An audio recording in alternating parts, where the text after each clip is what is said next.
Faking Love with the Billionaire Enemy. Chapter 10. Truce called. Zoya. I was in shock for the next few days. After I woke up in the warehouse, I saw Marcus. I cried in his arms and fell asleep. The next time I woke up, we were driving back home. Henning was worried and kept calling Marcus nonstop. When we got home and knocked on the door, Henning was almost in tears. He enveloped me in a bear hug when he saw me, and checked all over my body for any marks or signs of being hurt. "I'm here now and I'm all right, Henning," I said flatly. All the feeling had left my body, since I wasn't ready yet to process what had happened. Marcus had tried to speak to me whenever he noticed I stirred awake during the drive, but I'd force myself to go back to sleep. I wasn't ready to talk yet. I walked into the house and up to my room, barely making a sound. My room looked exactly like I'd left it. I jumped into bed and went back to sleep. I needed all this to be one big dream. After a few days of living in disbelief, I decided to face what had happened head-on. I summoned Marcus and Henning to the living room. They were surprised and made themselves available since I had barely spoken to them for the past few days I had been back. "Now, I need both of you to tell me what happened and don't sugarcoat or leave anything out," I started. "Zo," Henning called. "No ifs, ands, or buts, Henning. Just spit it out, what happened?" I replied, sinking into the sofa and bracing myself. "Okay." Henning started, sighing. "I'll start.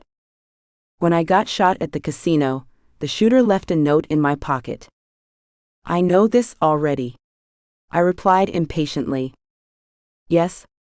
But that wasn't all." He whispered something to me, but I didn't remember it at first. He said, looking up to hold my gaze. "He told him that Colton was coming back." Henning ended.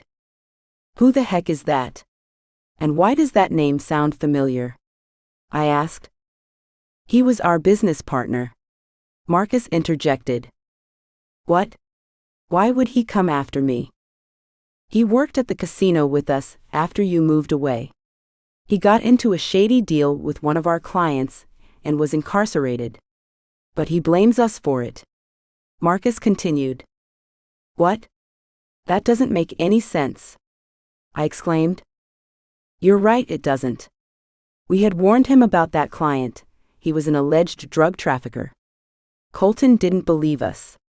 He assumed we were trying to steal the opportunity from him," Marcus replied. "So, when the attack on Henning happened, I began to dig deeper to find more information since we didn't get anything from the surveillance cameras. That's when I found out that Colton had been granted parole some time ago." "Oh," I exclaimed. I started searching for his whereabouts, because if he could send people after Henning, I knew no one would be spared. "That was why I sent you away," Marcus replied. "Marcus? I'm not buying that. Look, I know I made a mistake. Heck, Henning was furious with me for ruining your home experience, and I'm so sorry for that, baby, but the stakes were too high and I wasn't thinking straight. We will get back to that later. Go ahead with your explanation," I commanded. "All right." So I kept looking for leads or anything that would point me in the right direction. "Colton has always wanted to meet you. He was almost obsessed with you. The fact that he didn't grow up with us made him feel some type of way, so he was clutching at straws to get close to us. When your video went viral, I freaked out." "My interview? What does that have to do with anything?" I asked. "Yes, your interview. The video you were discussing your work in. I knew that if we could see it, he could too.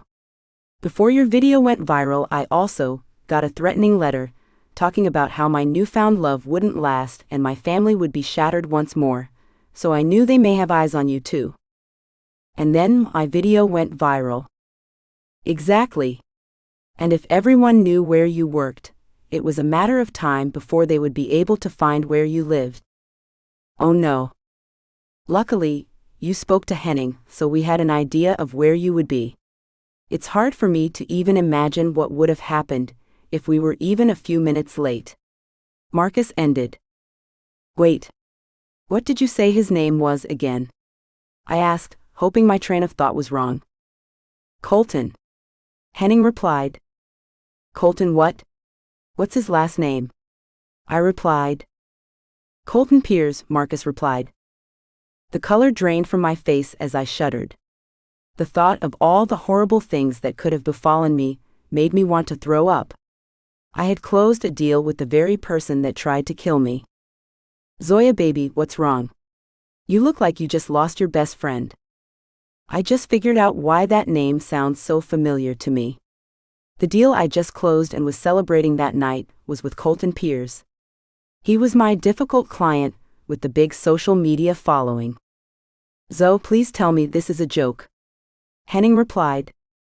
No, it's not, Henning. How am I supposed to go back home now? Who knows how long he had been following me? I was alone with him for showings. He has been in my office. How am I ever supposed to feel safe at home now? Baby, I'm so sorry. I promise you I will find him. Marcus says this as he holds close and tight, trying to comfort and calm me down. Listen, Zoya. I know you might really hate me, but all this time I have been misguided. Zoya, I have been acting like a child who can barely control his emotions. You make me want to be a better person and a man. Thoughts of having you in my life fuel my desire for growth. I have never forgotten how you made my son feel, and how full my heart felt watching the both of you interact with each other. The pure joy was contagious. Now you're the only person Caleb can talk about. Thoughts of you never leave me, from every waking hour till I shut my eyes to sleep.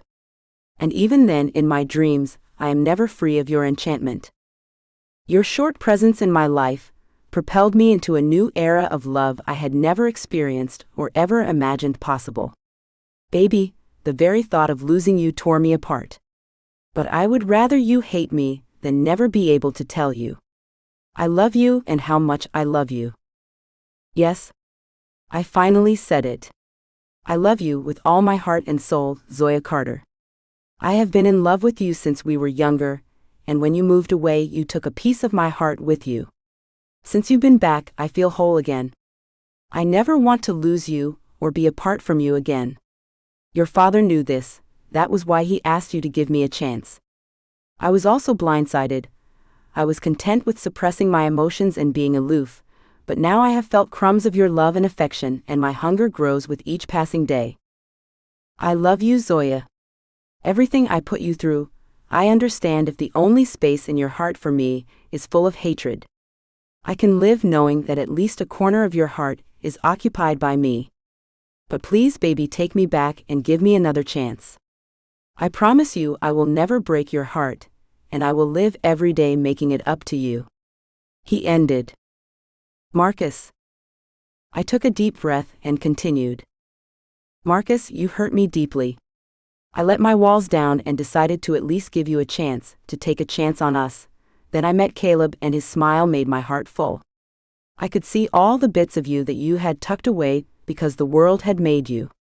The pieces of yourself I caught glimpses of growing up. Then I began to understand why you did all of this, why you still do this.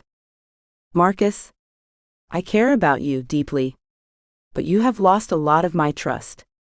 You must work to get my full trust back. It isn't going to be easy to move forward from here. A lot of work must be done, a lot of compromises have to be made. But what I can say is, I promise to try if you do too. So you'll give me a chance to win your heart and trust? He asked, his eyes full of hope. It will take a lot to actually win it, I replied, chuckling. But yes, Marcus, I'll give you another chance. This is your last one, so don't screw it up. Baby, I promise you I won't mess up this time. Thank you for taking a chance on us and giving me another chance. After all this stress, you better be. I teased. Henning. Bro? Did you hear that? I got my girl, my baby, the love of my life back. Marcus exclaimed with a big smile on his face as he hugged me tight. One day, I'll be giving you the perfect proposal and wedding you deserve. We'll see about that, I replied, laughing. I love you, Zoya Carter, he replied. I love you too, Marcus. It's about time you got it right, Marcus. But let me be clear, if you break my sisters here again, it's gon' be me and you. Henning said. I got you, bro. I promise to never do it again. I got the love of my life back, and I'm never letting her go again. The end.